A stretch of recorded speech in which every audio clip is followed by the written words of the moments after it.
Boa noite, meus irmãos.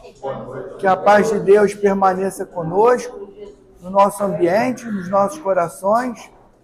O Ricardo e o Cláudio vamos tocar a música do nosso mentor, Padre Germano, para a gente preparar o nosso ambiente.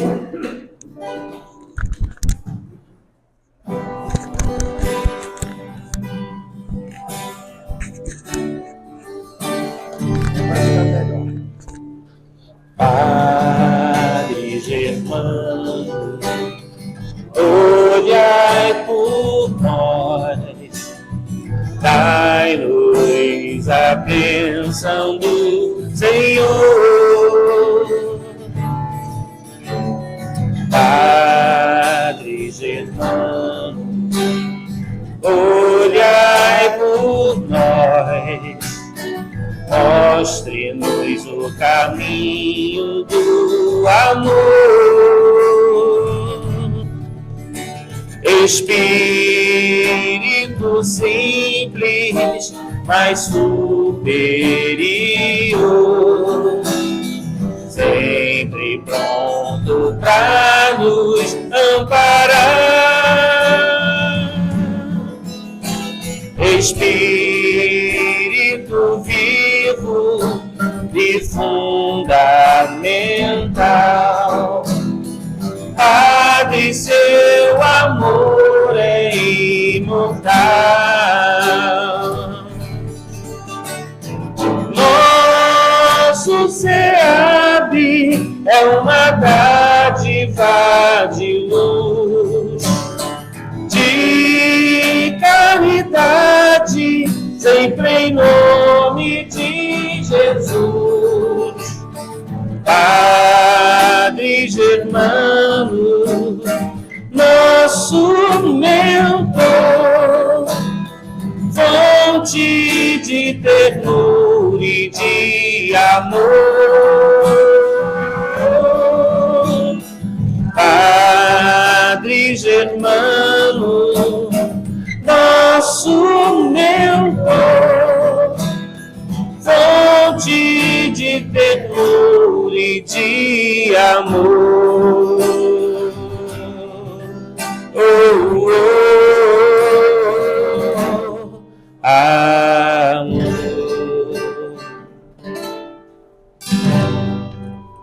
Deixa eu pegar.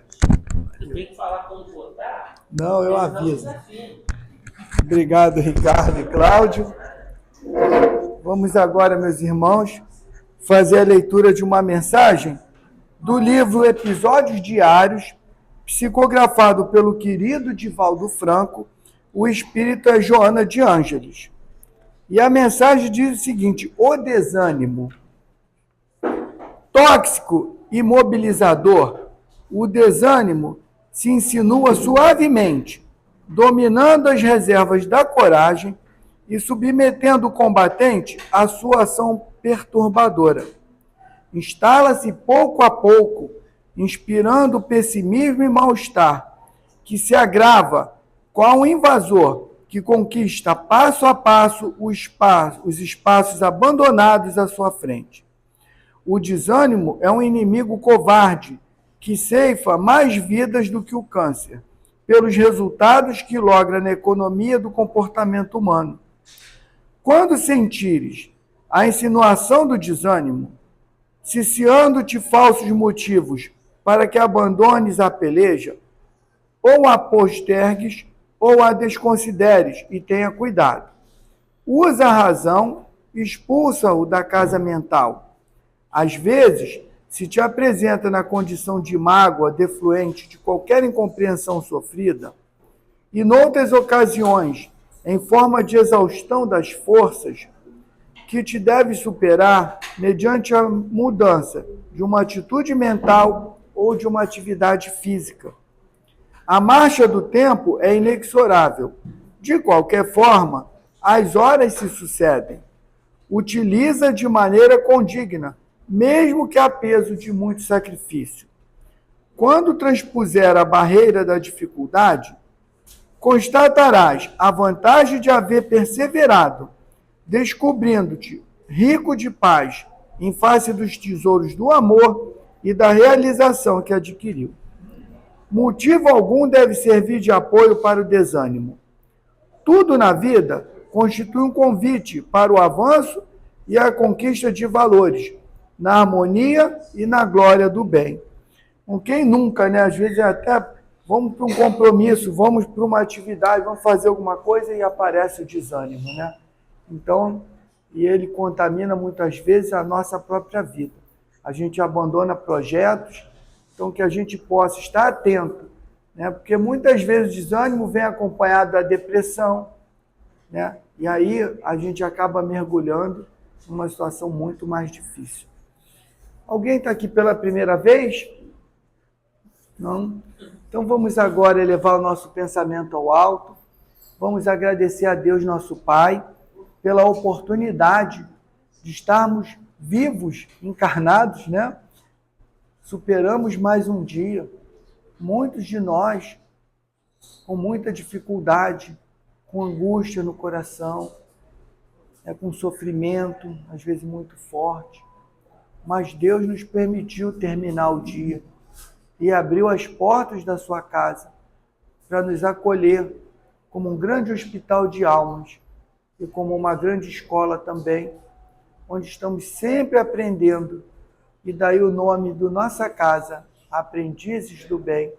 Estamos sempre aprendendo, Pai. E hoje é mais uma oportunidade de reflexão e aprendizado na Tua casa.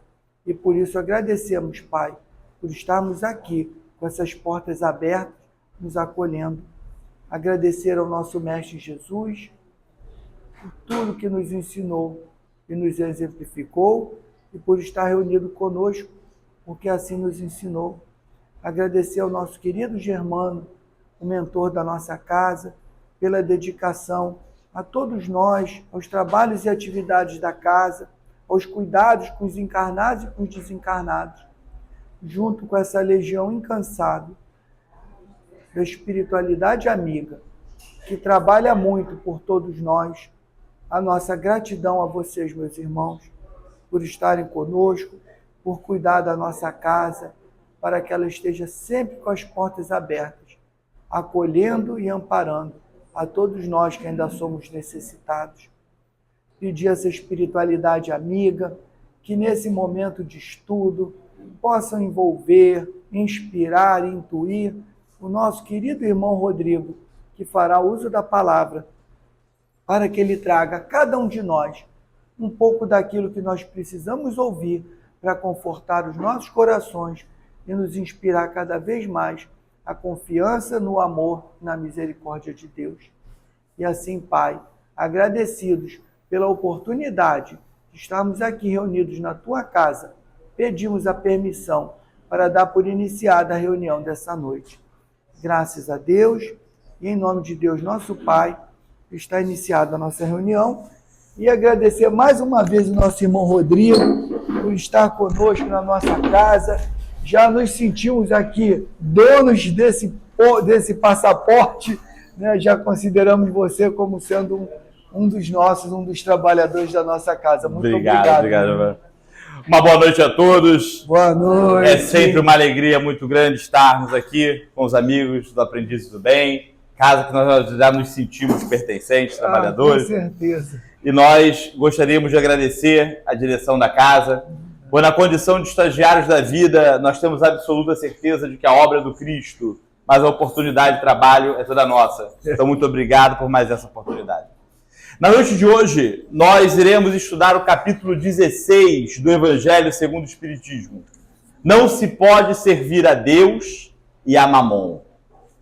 Diz-nos o Evangelho de Lucas: ninguém poderá servir a dois senhores, pois ou amará um e odiará o outro, ou vice-versa. E afinal de contas, quem é Mamon? Numa interpretação medieval, Mamon foi considerado um falso deus, um deus da ganância e da riqueza. E o que é a riqueza?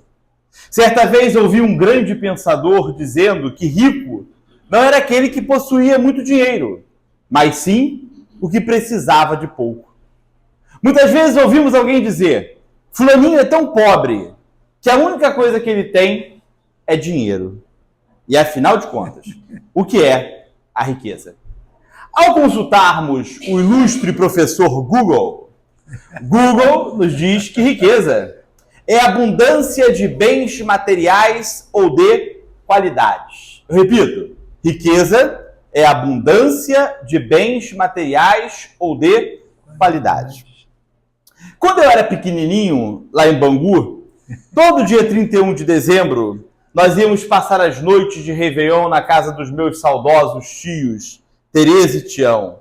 Aliás, tio Tião é o maior churrasqueiro que eu já conheci até a data de hoje, né?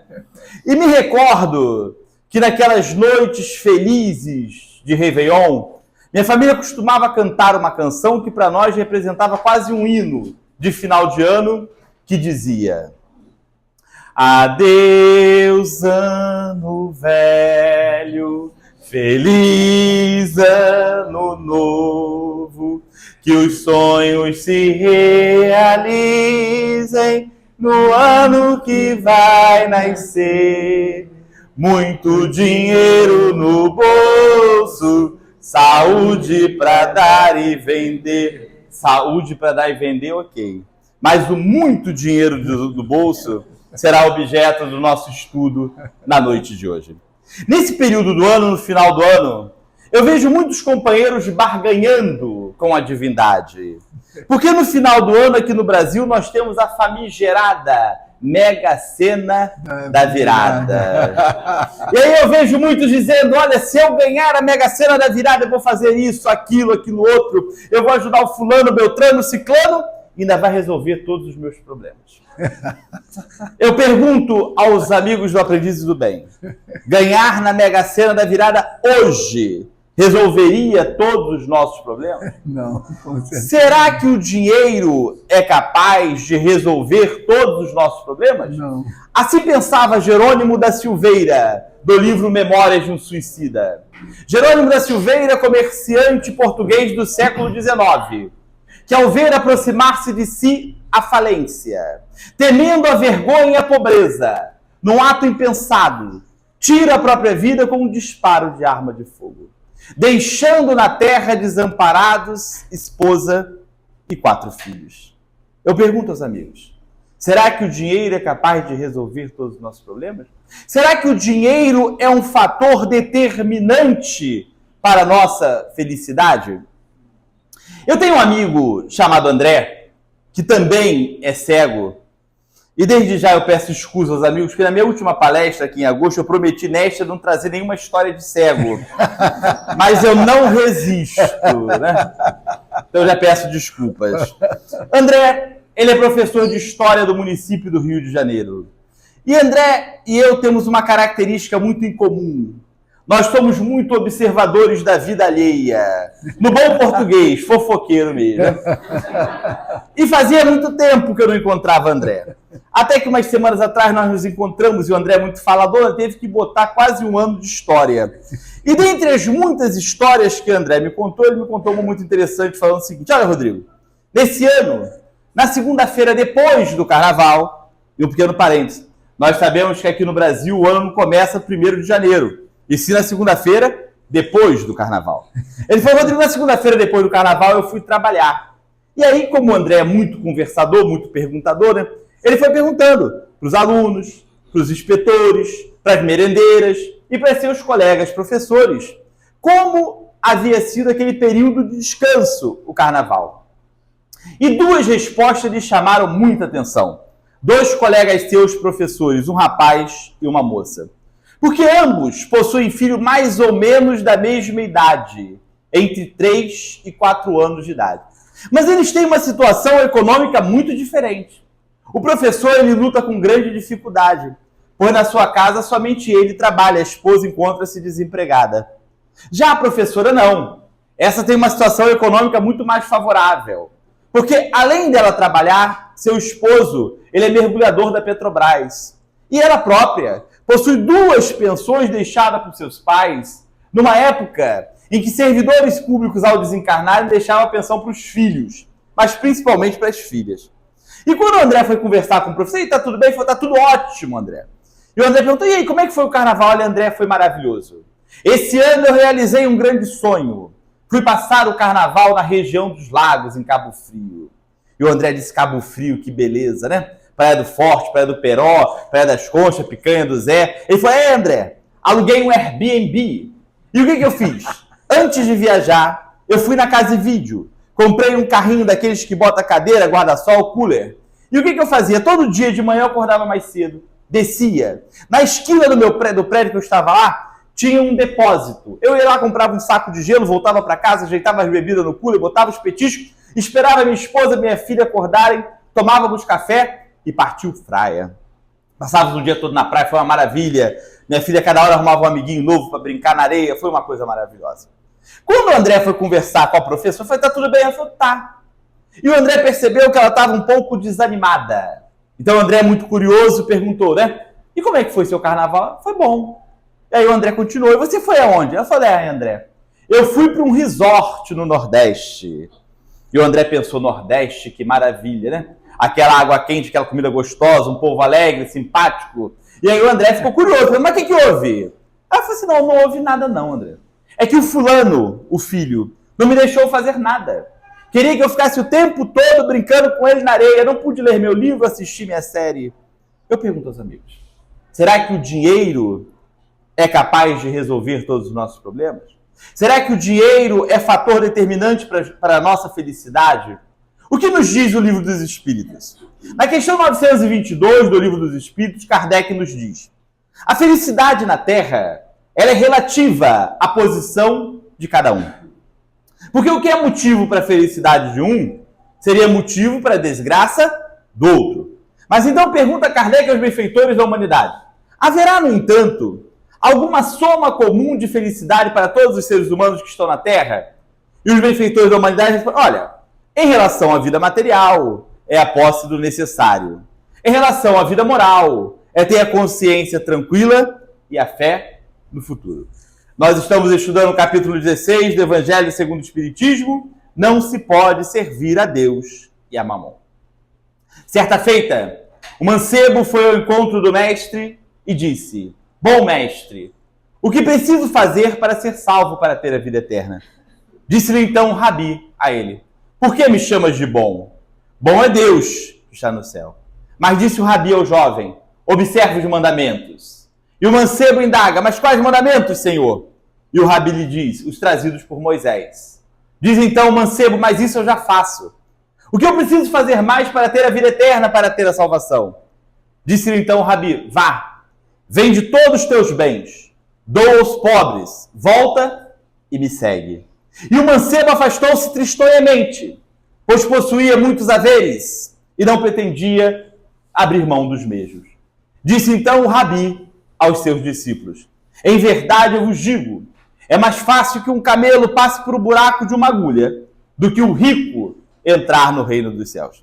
Um pequeno parêntese. O que é esse buraco da agulha que Jesus nos fala nessa passagem? Agulha eram pequenas portas abertas à noite em Jerusalém, após o fechamento dos portões principais. Então o que está nos dizendo o Rabi? Olha, é mais fácil que um animal de grande porte, como um camelo, passe por um buraco dessa pequena porta do que um rico entrar no reino dos céus. No Evangelho de Lucas, nós temos o caso de Lázaro. Havia um homem muito rico, que vestia-se de púrpura e linho, e tratava-se magnificamente todos os dias.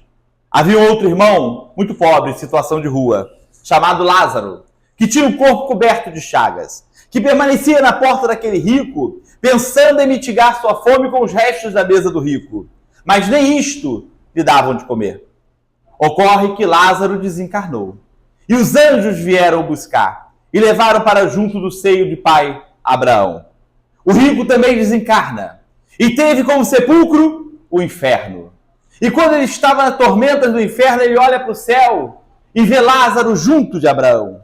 Então ele suplica: pai Abraão, me manda Lázaro, para que possa molhar a ponta do dedo na água, para que me refresque a língua, pois sofro enormemente as tormentas dessas chamas. Disse-lhe então Abraão a ele: meu filho, tu tiveste na terra todos os teus bens, enquanto Lázaro só teve males. Agora é justo que Lázaro esteja na consolação e você nos tormentos. Com essas passagens, nós conseguimos perceber o quão difícil é a prova da riqueza. Prova da riqueza esta que muitos de nós, infantilmente, tanto desejamos. Mas o capítulo 16 do Evangelho segundo o Espiritismo nos diz mais. Nos diz que a prova da riqueza ela é uma prova mais perigosa, ela é uma prova mais arriscada do que a prova da pobreza. Vejam que eu não estou aqui dizendo que a prova da pobreza seja uma prova fácil. O que o capítulo 16 do Evangelho segundo o Espiritismo nos diz que a prova da riqueza ela é uma prova mais perigosa, ela é uma prova mais arriscada. Por quê? Porque a riqueza ela estimula em nós sentimentos desfavoráveis, como o orgulho, o egoísmo e a vida sensual. E quantos de nós já falimos e quantos ainda vamos falir na prova da riqueza? No livro Ação e Reação, nós temos o caso de Silas. Silas, para auxiliar Antônio Olímpio e Luís, resolve contar a sua história de sua última encarnação para Clarindo e Leonel. Diz Silas a Clarindo e Leonel que na última encarnação ele foi um apaixonado pelo ouro. E que sua mãe, ao perceber em suas atitudes a usura, estimula-o a estudar medicina. Pensava a mãe de Silas que com o contato com a miséria humana, ele poderia se tornar uma pessoa melhor. Mas ocorre que a mãe de Silas veio a desencarnar um pouco antes dele se formar médico. E Silas, ao se formar, como a gente costuma dizer, pegou o diploma e botou na gaveta. Resolveu não exercer a medicina. Preferiu acompanhar de perto o inventário dos bens de sua mãe, o que até assustou seu genitor. O pai de Silas era um advogado materialista muito rico. O pai de Silas tinha 60 anos de idade e resolve contrair novo matrimônio, agora com uma jovem de menos de 30 anos de idade chamada Aida. Silas passou a ver em Aida uma adversária, uma rival, com quem teria que repartir os bens da família. Silas queria livrar-se de Aida. Um dia, seu genitor pede a ele que acompanhe Aida em uma festividade o representando, pois estava doente. E Silas vai na festa. Nessa festa, Silas conhece Armando, primo de Aida, um jovem perdulário e fanfarrão, que logo Silas percebe que era apaixonado por Aida. Então Silas, fingindo amizade a Armando, traz Armando para o convívio de sua família, jogando Armando nos braços de Aida. Aida ainda resiste por um certo tempo, mas depois acaba virando amante de Armando. Certa noite, Silas faz crer a Armando e Aida que não estava em casa. E como seu genitor estava acamado, Armando e Aida vão para um dos quartos da mansão e passam a se relacionar amorosamente. Silas vai até o quarto do genitor e conta a ele da traição da esposa. O pai pede provas e Silas leva o pai até o quarto onde está Aida e Armando. Ao serem surpreendidos, Armando foge. Aida cai numa crise nervosa e 2 semanas depois, Aida aparece morta. Todos haviam acreditado que Aida tinha se suicidado. O pai de Silas não mais recupera-se, fica na cama permanentemente. E no momento da morte, o pai de Silas conta a ele que, na verdade, Aida não tinha se suicidado. Ele havia envenenado. Depois da morte do pai, Silas percebe a gravidade de seus atos. E aí, Silas, tentando fugir de si mesmo, ele resolve sair em excursão de recreação pela Europa. Às vezes, nós agimos como Silas, não é verdade, meus amigos? Nós achamos que os nossos problemas estão no CEP, mas os nossos problemas não estão no CEP. Os nossos problemas estão no CPF. E os problemas de Silas foram com ele, de primeira classe para a Europa. O mais belo espetáculo artístico, a mais saborosa refeição, nada trouxe alegria para Silas. E como Silas não conseguiu a paz tanto desejada, ele resolve voltar para o Brasil. Mas ele não quer voltar a morar naquela casa que tinha morado com os pais. Então ele vai para a casa de um amigo de seu pai, para passar uns dias. Acaba ficando meses. Depois da morte do pai, Silas adquiriu um grave problema no estômago. E certa noite, quando ele vai buscar na adega do amigo do seu pai um remédio para o estômago, ele confunde-se e pega um frasco de veneno. E ele toma o veneno.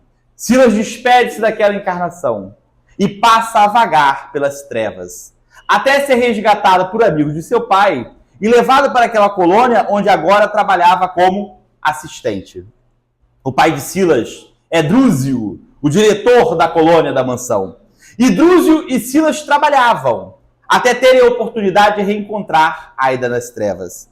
Quando reencontrassem Aida, a genitora de Silas, que era seu anjo protetor, voltaria à terra com Drúzio. Casariam-se mais uma vez. Receberiam de novo Silas como filho. Silas mais uma vez se formaria médico, mas agora com grande dificuldade.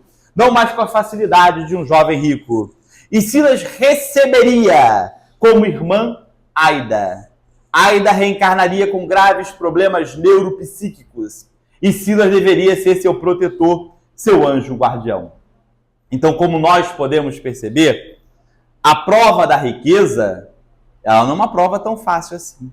Essa prova da riqueza que muitos de nós infantilmente tanto desejamos. E que o capítulo 16 nos mostra que a gente olha a prova da riqueza, na verdade, ela é mais perigosa, ela é mais arriscada do que a prova da pobreza. Porque a riqueza, ela estimula em nós sentimentos desfavoráveis, como o orgulho, o egoísmo e a vida sensual.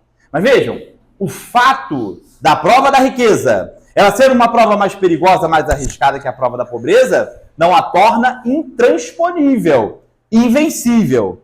Afinal de contas, como nos disse o grande poeta popular Xande de Pilares, ninguém vai poder atrasar quem nasceu para vencer. Ninguém vai poder atrasar quem nasceu para vencer. E todos nós nascemos para vencer. Sabe por que todos nós nascemos para vencer? Porque não há uma única encarnação que seja programada, organizada na pátria espiritual para o fracasso, para o insucesso. Todas as encarnações são programadas para dar certo. Se nós falirmos, se nós fracassamos, aí é culpa exclusivamente nossa. No capítulo 16 do Evangelho segundo o Espiritismo, nós temos o caso de Zaqueu. Aquele mesmo Zaqueu que ficou muito famoso em Madureira nos anos de 2008 e 2009. Nessa época, em 2008 e 2009, eu morava aqui perto, em Quintino Bocaiúva. E virou e mexeu, eu estava lá em Madureira. Aliás, digo aos amigos que eu gosto até hoje do no Mercadão de Madureira. Que, afinal de contas, como já nos disse o nosso saudoso Arlindo Cruz, no Mercadão de Madureira você sempre consegue uma boa pechincha, não é verdade? Mas em 2008, em 2009, que eu morava aqui pertinho, eu ia muito mais a Madureira. E nessa época, em 2008, 2009, acontecia algo muito interessante em Madureira. Porque quando a gente chegava em Madureira, a gente percebia que todos os estabelecimentos comerciais tocavam a mesma música, que nos dizia: entra na minha casa, entra na minha vida, mexe com minha estrutura, sara todas as feridas. Zaqueu tinha muito interesse na personalidade de Jesus. Zaqueu queria conhecer Jesus. Zaqueu era chefe dos publicanos, dos cobradores de imposto, homem muito rico. E ele ficou sabendo que Jesus iria passar por Jericó. E Zaqueu queria ver Jesus ainda que fosse uma única vez. Mas tinha um pequeno problema. Todo lugar que o Rabi passava, concentrava em torno dele uma grande multidão. E Zaqueu era de baixa estatura. Mas Zaqueu era muito inteligente. Então ele ficou sabendo mais ou menos o caminho que Jesus ia passar. E ele se adianta. Ele vai para uma rua que tem uma árvore muito grande. Ele chega lá mais cedo, sobe e fica lá de cima da árvore, esperando o Rabi chegar. E quando o Rabi vinha se aproximando, o Rabi olha para o alto e diz: Zaqueu, dá-te pressa em descer daí, porque hoje eu preciso que tu me hospedes em tua casa. Zaqueu, jubiloso, desceu correndo da árvore e foi para casa organizar as coisas para receber o Rabi. A multidão que cercava Jesus comentou: como assim? Como assim o mestre vai querer se hospedar na casa deste homem de má vida? Nós precisamos recordar que para os judeus, a cobrança de impostos pelo Império Romano era algo execrável. Mas quando mais tarde o Rabi chega na casa de Zaqueu, Zaqueu muito feliz diz: Senhor, já doei metade dos meus bens para os mais pobres. E eu te prometo que todo aquele que eu causei prejuízo, eu irei indenizar com 4 vezes mais. Disse então o Rabi: hoje a salvação entrou nesta casa. E apontando para Zaqueu, disse aos discípulos: pois também este é filho de Abraão. E o Filho do Homem veio para o que estava perdido. No livro A Casa do Penhasco, nós temos o caso de Fábio. Depois de casarem-se, Fábio e Angélica vão morar num apartamento da cidade. Ocorre que o pai de Angélica, sogro de Fábio, foi transferido do banco que trabalhava para uma outra cidade. Então Fábio vai e compra a Casa do Penhasco e vai morar lá com Angélica. Angélica não podia ter filhos biológicos devido a um câncer que tivera na juventude. Mas Angélica e Fábio combinaram de terem filhos do coração. Fábio e Angélica adotaram 5 crianças. Fábio era um próspero empresário, dono de uma rede de sorveterias no litoral e de imobiliárias. Fábio era um ótimo patrão. Contratava menores carentes, estimulando-os a estudar e dando-lhes assistência médica. Como não havia na sua cidade uma creche pública, Fábio fundou e mantinha uma creche, onde mães pobres poderiam deixar seus filhos para irem trabalhar. Angélica auxiliava nos serviços da creche. Fábio também fundou e mantinha na cidade um pronto-socorro. E era um importante colaborador das obras sociais da casa espírita que frequentava. Mas tinha um pequeno problema.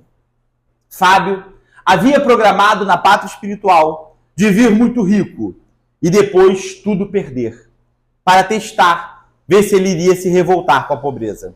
Mas Carmelo, o anjo guardião daquela família, preocupava-se com a programação de Fábio, pois a falência de Fábio não traria apenas problemas para ele e sua família, mas para tantas outras famílias que ele assistia. Então Carmelo resolve fazer uma consulta à colônia espiritual responsável pela encarnação de Fábio, consultando quanto à possibilidade de alterarem aquela programação.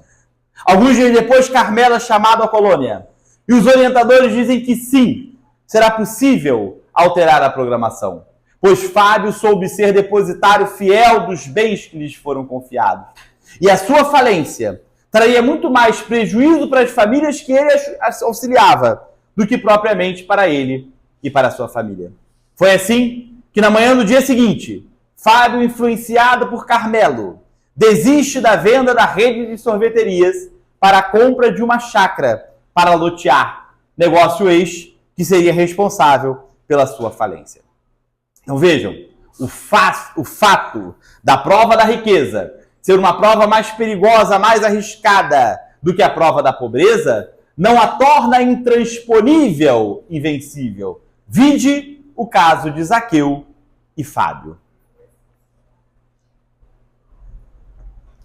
Mas muitos espíritos temem a prova da riqueza, inclusive este que vos fala. Eu também. Você também? Eu não jogo na Mega Sena da virada, somos não. Dois. Já desisti dela. Somos dois.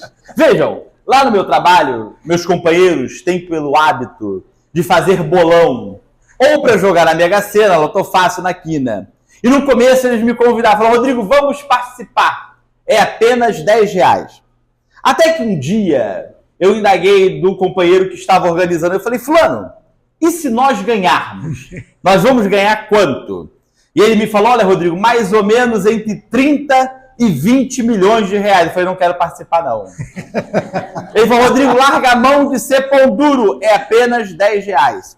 E aí eu me senti na obrigação de explicar a ele. Eu falei, fulano, veja bem, se Deus, nesta encarnação, não achou por bem me dar a prova da riqueza, para que eu vou procurar sarna para me coçar, não é verdade? E eu falei para ele, vamos fazer o seguinte, é melhor que eu não participe. Porque se eu participar, eu vou torcer para a gente não ganhar. E aí eu vou acabar prejudicando vocês. Então vamos combinar o seguinte, eu não participo, eu torço para vocês ganharem. E caso vocês ganhem, vocês fazem uma vaquinha só para me ajudar a quitar meu apartamento. Mas eles me ameaçam. Eles falam, Rodrigo, a gente não vai te dar R$1. E ainda tem uma coisa, você vai ficar aqui na Quinta Cível trabalhando sozinho, porque todo mundo vai parar de trabalhar. Mas eu estou muito tranquilo quanto a isso, porque eu confio na generosidade e na amizade dos meus companheiros de trabalho. E eu sei que na hora que eles ganharem, eles não só vão me ajudar a quitar o meu apartamento, como ainda vão me propiciar uma bela viagem com a Nívia e as meninas, quem sabe para Roma ou para Paris. Né? Eu estou na torcida, na expectativa. Mas vejam, Espíritos muito mais experimentados, muito mais experientes do que eu, também temiam a prova da riqueza. Nós temos, por exemplo, o caso de Eustáquio e Condessa Paula. No livro Eustáquio, 15 séculos de uma trajetória, nós temos o caso de Lisandro.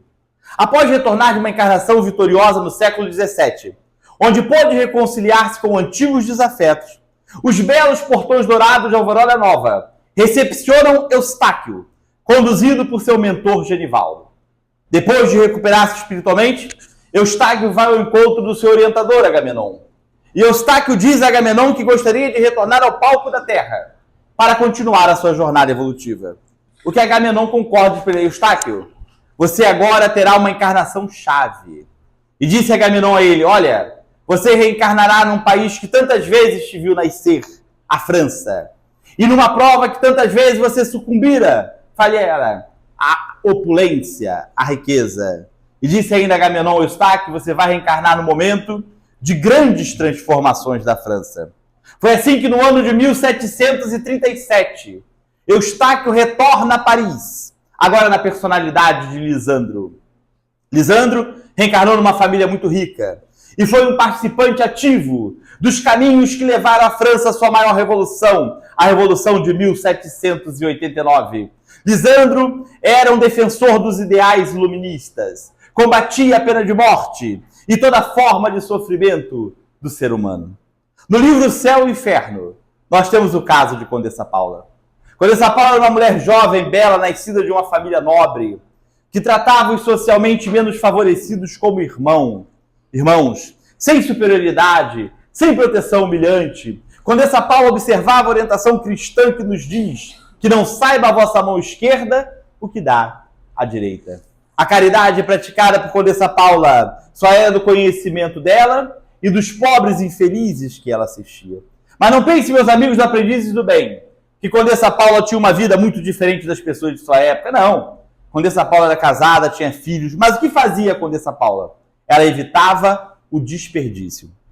E com o dinheiro que ela evitava o desperdício, ela assistia os socialmente menos favorecidos. Então, em causa própria, em minha defesa, eu posso dizer que espíritos muito mais experimentados, muito mais experientes do que eu, como Eustáquio e Condessa Paula, também temiam a prova da riqueza. Quando nós definimos a palavra riqueza, nós dissemos que a riqueza era a abundância de bens materiais ou de qualidade. Riqueza, abundância de bens materiais ou de qualidade. No Evangelho de Mateus, nós temos a parábola dos talentos. Disse-nos o Rabi: o Senhor age como um homem que, tendo que fazer uma viagem para um país longínquo, resolve confiar seus bens aos seus servos. A um entregando 5 talentos, a outro 2 talentos e a último 1 talento. Tudo de acordo com a capacidade de cada um. Aquele que ganhou 5 talentos saiu, negociou e ganhou mais 5. O mesmo fez aquele que ganhou 2 talentos. Saiu, negociou e ganhou mais 2. No entanto, aquele que ganhou apenas 1 talento, temendo a severidade de seu amo, fez um buraco na terra e enterrou aquele talento. Muito tempo depois, o amo volta de viagem e resolve tomar contas dos seus servos, começando por aquele que deu 5 talentos. Ele então lhe diz: Senhor, tu me deste 5 talentos? Eu saí, negociei e ganhei mais 5. Hoje te restituo 10 talentos. Disse o amo: servo bom e fiel. Como foste fiel em pouca coisa, dar-te-ei muito mais. Vem, compartilha da alegria do teu Senhor. Da mesma forma, aquele que ganhou 2 talentos disse: Senhor, tu me deste 2 talentos. Eu saí, negociei e ganhei mais 2 talentos. Hoje te restituo 4 talentos. Disse o amo: servo bom e fiel. Como foste fiel em pouca coisa, dar-te-ei muito mais. Vem, compartilha da alegria do teu Senhor. No entanto, aquele que ganhou apenas 1 talento disse ao amo: Senhor, sei que é homem severo, que ceifas onde não semeastes e colhe onde nada puseste. Temendo-te, enterrei o teu talento. E hoje te restituo o que é teu. Disse o amo: servo infiel e preguiçoso. E mandou que seus soldados tirassem seu talento e o lançassem às trevas exteriores, onde haveria pranto e ranger de dentes. Nós estamos no dia 4 de novembro do ano de 2025 e o final do ano está cada vez mais próximo. Eu sei que é hábito de muitas pessoas, como é o meu, nessa época do ano, no final do ano, fazermos uma reflexão do que fizemos nesse ano que estamos vivendo. E aí fica o convite de nós pensarmos. O que nós estamos fazendo dos nossos talentos? Porque a palavra talento pode ser lida como oportunidade, possibilidade, aptidões. O que nós estamos fazendo com as nossas oportunidades, com as nossas possibilidades, com as nossas aptidões? Pois tal qual na parábola do talento, nas nossas vidas há também uma viagem. Só que tem uma pequena diferença. Na parábola do talento, quem viaja é o amo. E nas nossas vidas, quem é que viaja? Nós. Aliás, nós estamos viajando neste momento pelo planeta Terra. Mas chegará o dia que nós vamos voltar para casa.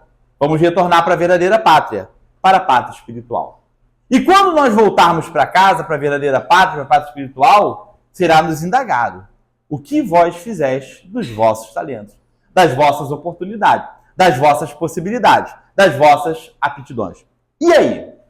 Será que nós seremos considerados como aquele servo que ganhou 5 e 2 talentos?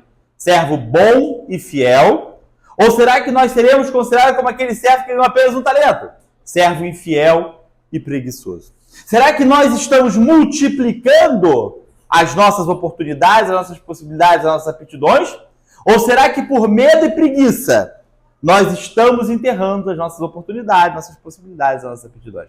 Então fica o convite para os amigos, até o dia 31 de dezembro, nós refletirmos do que estamos fazendo dos nossos talentos, das nossas oportunidades, possibilidades, aptidões.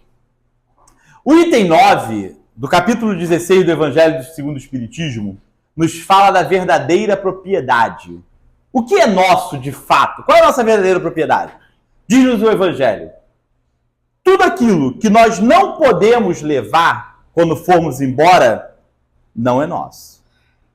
Tudo aquilo que nós encontramos quando chegamos e tudo aquilo que nós vamos deixar quando formos embora, nós somos meros depositários.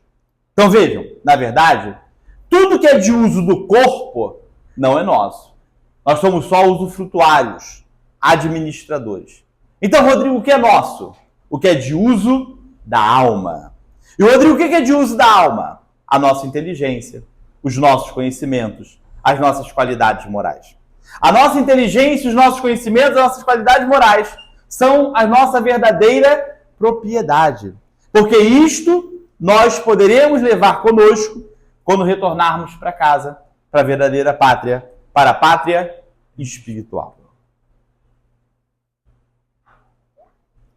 A questão 814 do Livro dos Espíritos nos diz o seguinte: a riqueza, o poder, a pobreza são provas. São meios que Deus tem de nos testar em situações diferentes. E a parte final da questão 814 nos diz algo muito interessante. E vocês mesmos escolheram essas provas. Nós já sabemos que na medida em que o espírito alcança um certo nível de consciência, de maturidade, nós passamos a participar da escolha das nossas provas. E é isso que está nos dizendo a questão 814. Que a riqueza, o poder, a pobreza são provas. São meios que Deus tem de nos testar em situações diferentes e que, na maioria das vezes, nós participamos da escolha dessas provas. Zeca Pagodinho, em sua belíssima canção, nos fala... Vocês vejam que eu estou muito musical no final do ano. Vamos voltar. Zeca Pagodinho, em sua belíssima canção, nos fala: digo sinceramente que na vida a coisa mais feia é gente que vive chorando de barriga cheia.